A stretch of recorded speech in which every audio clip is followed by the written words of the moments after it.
Ma'asyiral muslimin, sahabat imani yang dimuliakan Allah Subhanahu wa taala. Salam sehat, semangat dan sukses selalu untuk kita semua. Alhamdulillah, pada kesempatan yang berbahagia ini Al-Fakir akan mengajak melihat sebuah hadis Rasulullah SAW yang diriwayatkan oleh Ad-Dailami. Di dalam sebuah hadisnya Rasulullah bersabda, sittatu asya'a tuhbitul a'mala. Ada 6 perkara yang dapat merusak amaliyah ibadah kita sebagai manusia. Di kalangan kita pada saat ini fenomena yang terjadi adalah banyak orang-orang yang beramaliyah ibadah tapi tidak memiliki ilmu pengetahuan atau ilmu agama. Betul kata di dalam matan Zubat Ibnu Ruslan, fakullu man bighairi ilmin ya'malu a'maluhu mardudatun la tuqbalu.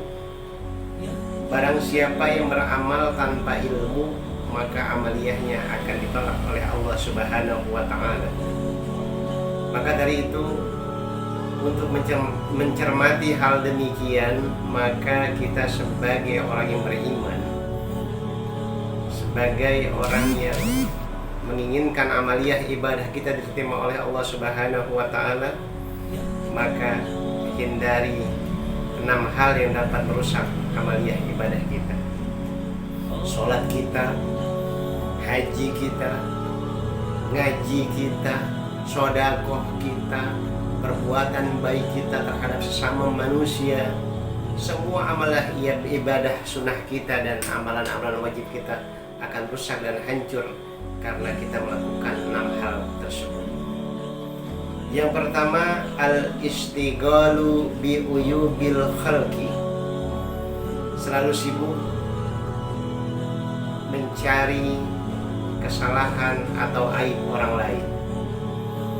Kepo, ingin tahu, bahkan mencari sumber dari sebuah pokok permasalahan pribadi seseorang atau privasi seseorang. Kita cari-cari kesalahannya, kita kepo, kita gibah, kemudian timbullah fitnah yang menjadi sumber kejahatan yang terbesar di alam permukaan dunia ini.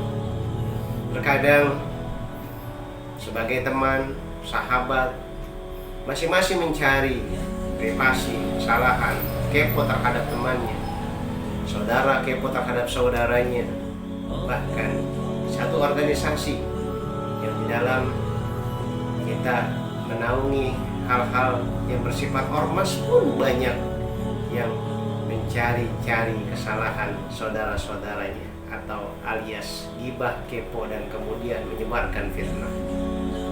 Padahal Allah Subhanahu wa taala melarang hal tersebut. Wala tajassasu, dan janganlah kalian mencari-cari kesalahan orang lain. Perkara yang kedua atau hal yang kedua yang dapat merusak amaliyah ibadah kita adalah qaswatul qalbi, kerasnya hati. Seseorang yang memiliki hati keras, ia akan selalu menolak kebenaran, bahkan merasa dirinya lebih hebat, lebih wah, lebih kaya, lebih pintar, bahkan mengecilkan dan menomortigakan, bahkan tidak menganggap orang lain itu lebih penting dari dirinya. Bahkan orang yang keras hati tidak akan menerima kebenaran.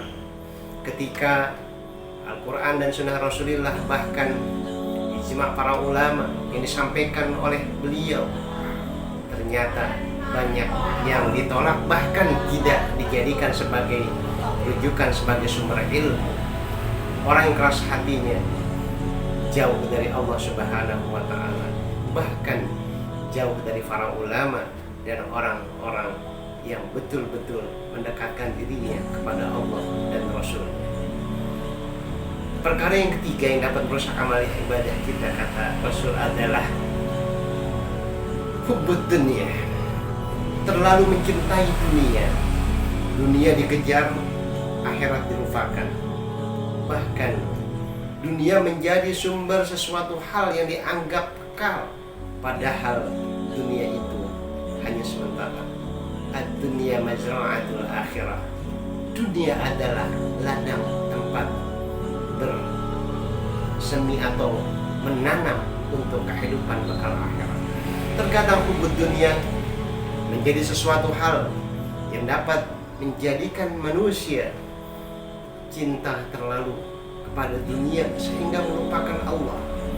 Cinta kepada pekerjaan, ia melupakan Rasulullah, melupakan Allah Subhanahu wa Ta'ala. Cinta kepada jabatan, ia lupa dengan Allah Subhanahu wa Ta'ala. Padahal ia memberikan jabatan, ia memberikan harta, ia memberikan kekayaan itu adalah Sang Khaliqur Rahman, yaitu Allah Subhanahu wa Ta'ala.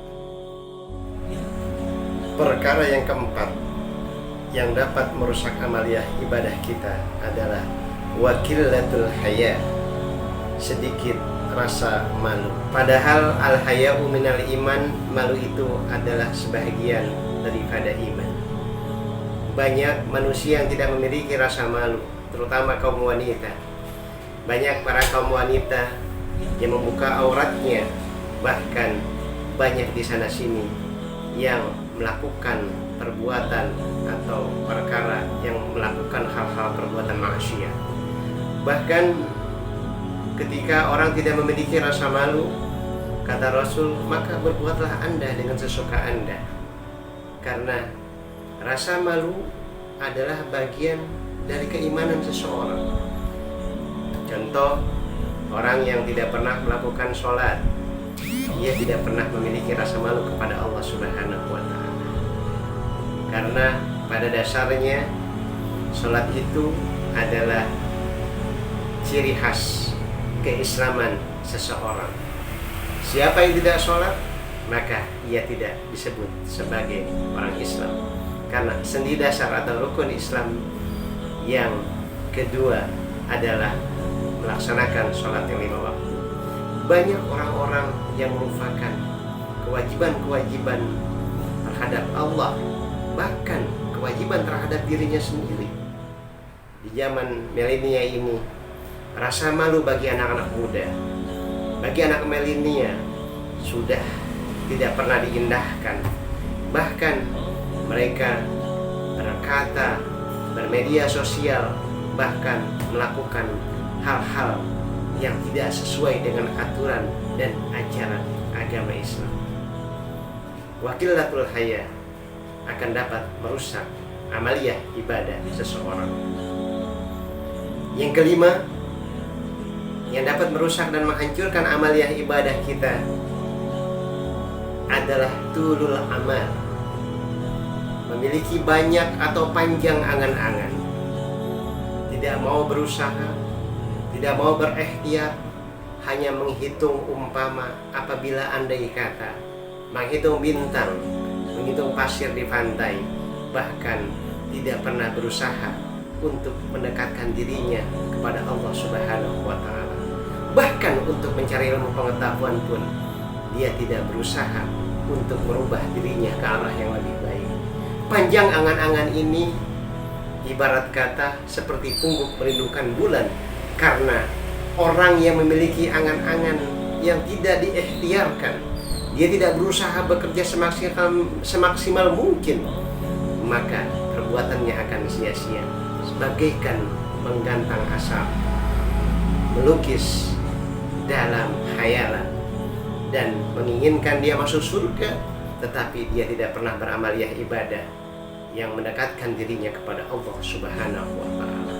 Panjang angan-angan ini akan menyebabkan manusia rusak amaliyah ibadahnya.